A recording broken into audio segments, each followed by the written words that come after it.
buena no hay facenda, en ganga buena nunca tesia. Con quien sabe no se juega, y si se juega, con cuidado. Bienvenidos a Palo Monte Tradicional. El objetivo principal de este canal es el de compartir información y conocimientos basados en las investigaciones y estudios realizados durante los últimos años, ya que nuestra única intención es poder orientar con fundamentos a las personas que estén interesadas en el tema, dejando en claro que este canal no fue creado con fines promocionales ni de lucro. Comenzamos. Tú no jugas conmigo, Palo. Tú no jugas conmigo, Palo. Tú no jugas conmigo, Palo. Muchacho, tú no jugas conmigo, Palo. Tú no jugas conmigo, Palo. Para ellos basta los sentimientos, Palo. Que son las horas, Palo. Que son mi ganga. Diente blanco a causa luto. Más rayos basta mi quindembo. Tú no jugas conmigo, Palo. Tú no jugas conmigo, Palo. Tú no jugas conmigo, Palo. Tú no jugas conmigo, Palo. Muchacho, tú no jugas conmigo, Palo. Tú no jugas conmigo, Palo. Rayo falta matan de vana. Tú no jugas conmigo, Palo. Tú no jugas conmigo, Palo. Tú no jugas conmigo, Palo. Tú no jugas conmigo, Palo. Allá botamos, tambo está bravo. Tumba callero, tambo está bravo. Ya botamos, tambo está bravo. Tumba callero, tambo está bravo. Tumba callero, tambo está bravo. Tumba callero. Para hablar de las creencias de un pueblo, es necesario conocer su historia, cultura y desarrollo. Por eso, primero hablaremos un poco de historia en términos generales y sin entrar tanto en detalles, ya que los demás aspectos relacionados con el Palo Monte los trataremos en otros videos más adelante. ¿Qué es el Palo Monte y de dónde surge? La denominada regla de Palo Monte es un sistema de creencias afrocubano de sustrato africano de origen bantú, concretamente bakongo, de carácter animista y fetichista, lo que quiere decir que es dado a la creencia de la manifestación de lo sagrado en objetos naturales y algunos creados por el hombre, que son incorporados en su forma de culto a través de piedras, palos, árboles, restos de animales, receptáculos mágicos, etc. Surge derivadamente de las etnias africanas introducidas en el Caribe en condición de esclavas por las potencias coloniales Inglaterra, Holanda, España, Portugal y Francia, con el propósito de explotar las minas, las plantaciones cafetaleras, algodoneras, cañeras y otros cultivos, así como en labores portuarias y domésticas, esto a partir de finales del siglo XV y hasta el siglo XIX. A partir del siglo XVI, se introdujeron en varias zonas caribeñas de América, entre ellas Cuba, esclavos de origen bantú, los cuales, por supuesto, trataron de reproducir algunas de sus prácticas religiosas ancestrales, las cuales consistían específicamente en el culto a los bakulu, los ancestros. Cabe señalar que este tipo de creencias caracterizan a todas las etnias bantú y África en general, pero debido a que estos bakongo eran demasiado escasos, no pudieron construir un sistema de creencias de tal dimensión cultural y cultural en términos generales como la denominada regla de Palo Monte. Otro factor importante, por el cual no fue posible que se preservaran dichas prácticas, fue que ningún negrero español, portugués, inglés o de cualquier otra índole se hubiese atrevido a capturar o comprar en el Bajo Congo una familia ampliada con todos sus miembros y sus atributos ancestrales para trasladarlas a América íntegramente, ya que lo consideraban riesgoso en el sentido de que pudieran rebelarse con mayor facilidad. De lo contrario, de haber sido así, hubiese existido la posibilidad de haberse podido reproducir los ritos de pasajes, nacimiento, arribo a la adultez, casamiento, muerte, etc., típicos de la ancestralidad bantú, ya que estos siempre fueron parte de su entorno social, es decir, que abarcaban no solo el ámbito espiritual, sino también social, comunitario y de linaje. Pero eso no sucedió en Cuba, aunque por otra parte, por ningún motivo a dichos esclavos les habría interesado realizar sus rituales comunales para que la cosecha del hombre blanco prosperara, ni los rituales de los primeros frutos, ni de la producción de lluvia, donde se hacían ofrendas al ancestro fundador del clan, etc. Este tipo de creencias, específicamente el culto a los bakulu, los ancestros, no ha existido en Cuba ni a nivel social o familiar, como es el caso del África bantú. Extractos de este tipo de cultos ancestrales pueden observarse únicamente en los ritos funerarios, cuando muere algún tatenganga cuando se menciona a un tata muerto en alguna obra espiritual o ritual iniciático y en algunas ocasiones a través de árboles que se consideran sagrados, como es el caso de la ceiba, conocida en el habla palero como Encuñengundu. Pero estas formas son aisladas dentro del complejo ritual alenganga o fundamento y su centro de fuerza, ya que no es lo mismo el culto a los muertos, en este caso el muerto que radica en el fundamento llamado enfumbe, que el culto a los ancestros, como ocurre en el África bantú. Pero esto no quiere decir que estos primeros esclavos bantú no hayan establecido arquetipos y formas basadas en su ancestralidad, cosmogonía y cosmología para conformar una nueva forma de culto, la cual es sin duda la base fundamental o cimiento que ayudó a la formación de la regla de Palo Monte. En otro video hablaremos detalladamente de las prácticas ancestrales del África bantú. Con el paso del tiempo, estas primeras prácticas ancestrales en Cuba sufrieron ciertas modificaciones y adaptaciones de acuerdo a las necesidades y al entorno de estos esclavos, ya que debido a su estatus, el de esclavos, no les era tan fácil poder llevarlas a cabo libremente, por lo que a medida de sus posibilidades trataron de conservarlas y preservarlas y de alguna forma adaptarlas en medida de lo posible en su nuevo mundo. Es de suma importancia aclarar que las primeras prácticas ancestrales del Palo Monte, que surgieron en el siglo XVI en Cuba, no son las mismas que se establecieron a finales del siglo XVIII y el siglo XIX, y mucho menos las que se practican hoy en día, ya que estas primeras formas fueron más apegadas a la ancestralidad bantú, que como antes mencioné, sufrieron adaptaciones de acuerdo a las necesidades y el entorno del nuevo mundo de los entonces primeros criollos precoloniales, pero que son la base fundamental de su estructura. Algunas formas de las prácticas ancestrales del Palo Monte del siglo XVI las trataremos en otros videos. Para finales del siglo XVII, y debido a que los ingenios azucareros y otros lugares donde se explotaba la mano de obra esclava laboraban esclavos provenientes de diferentes tribus africanas, en este caso los criollos de sustrato bantú y los de sustrato yoruba, quienes ya tenían una relación y convivencia más estrecha, comenzaron a compartir y adaptar entre sí sus formas de culto.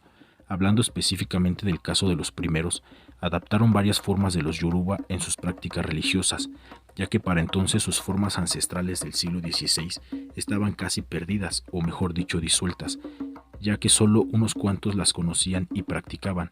Por lo regular, estos eran los más viejos, quienes no solían revelar sus conocimientos a cualquier joven criollo, debido a que estos no respetaban el no divulgarlos, surgiendo así nuevas formas y adaptaciones basadas en la mezcla con los cultos de sustrato yoruba.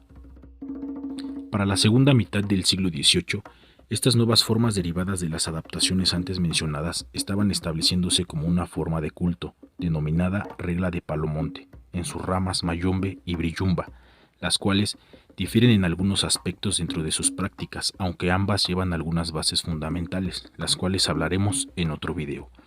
Surgiendo también los denominados empungo, Sarabanda, Siete Rayos, Madre de Agua, Cobayende, etc., como una adaptación de las deidades yorubas Lukumi, llamadas orishas en los para entonces nuevos fundamentos de Palo Monte, ya que estos empungo no existieron en los primeros fundamentos ancestrales del siglo XVI y XVII, entre otras formas más derivadas de este tipo de adaptaciones. De estas adaptaciones hablaremos detalladamente en otros videos, así como de los primeros fundamentos y cómo fueron cambiando con el paso del tiempo. Fue hasta principios del siglo XIX cuando arribaron a América más de 3 millones de esclavos procedentes del Bajo Congo.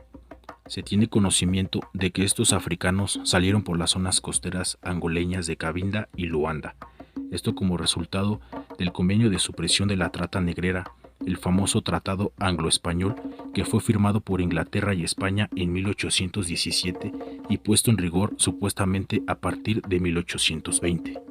En el caso de Cuba, se produjo una introducción ilegal de esclavos masiva, motivada por el boom de la industria azucarera y los altos precios de la gramínea en el mercado mundial.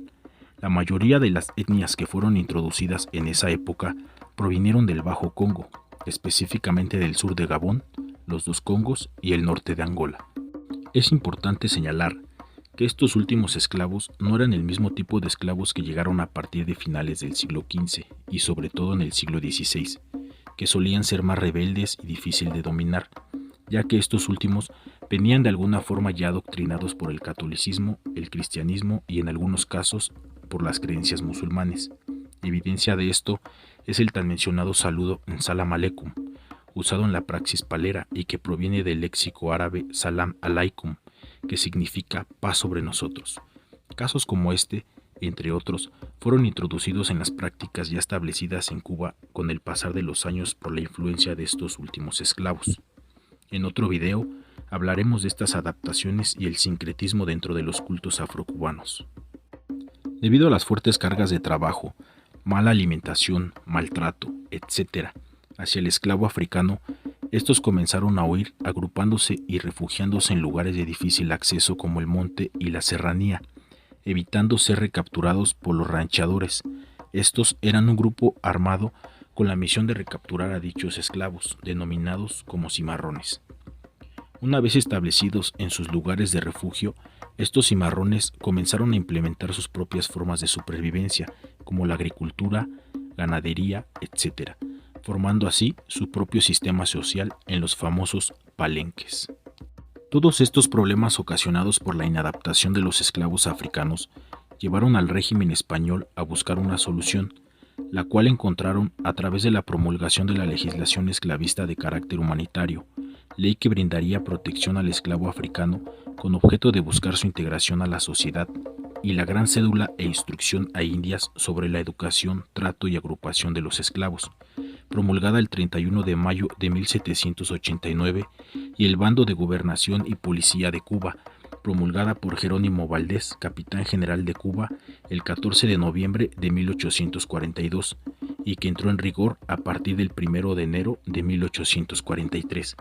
Estas acciones determinaron que las culturas, creencias, lenguas, tradiciones, etc., de origen africano se conservaran. Gracias a esto, los criollos afrocubanos pudieron conservar y poner en práctica gran parte de sus cultos, tradiciones y creencias. Entre las leyes establecidas para la adaptación del esclavo africano a la sociedad, se sugirió su participación en las fiestas de mascaradas, que se celebraban con el motivo de las festividades del Corpus Christi, pero existieron otras medidas más importantes, como fueron la creación de funcionarios encargados de denunciar las acusaciones de maltrato esclavista, facilitar la liberación de esclavos a causa de poder tener su derecho de comprar o ganar su libertad, permitir que los esclavos celebraran abiertamente sus festividades, en donde podían tener la libertad de expresarse, el derecho a tener sus fetiches o fundamentos para sus prácticas religiosas, el poder agruparse para convivir, ayudarse entre sí, divertirse, etc., surgiendo así los famosos cabildos de nación en Cuba. Aquí hago un paréntesis para recomendarles una película muy interesante llamada El Ranchador, dirigida por el cineasta cubano Sergio Giral en 1976, basada en el libro Diario del Ranchador de Cirilo Villaverde, en la que refleja la vida del cimarrón y su persecución por los ranchadores. En la descripción les dejo el enlace.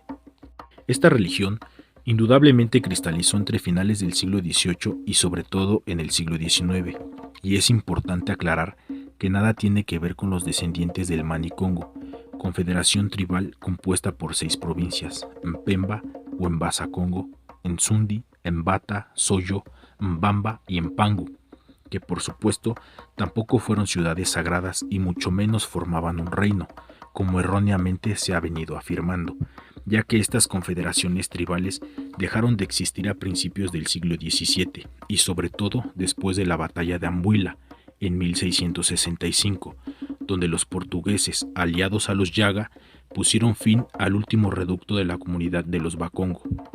Cabe señalar que existieron diferentes entidades Bakongo independientes del llamado Mbasa-Congo, que formaron otras confederaciones tribales como los Mayumba, los Ngoyo, los Kakongo, los Loango, entre otros.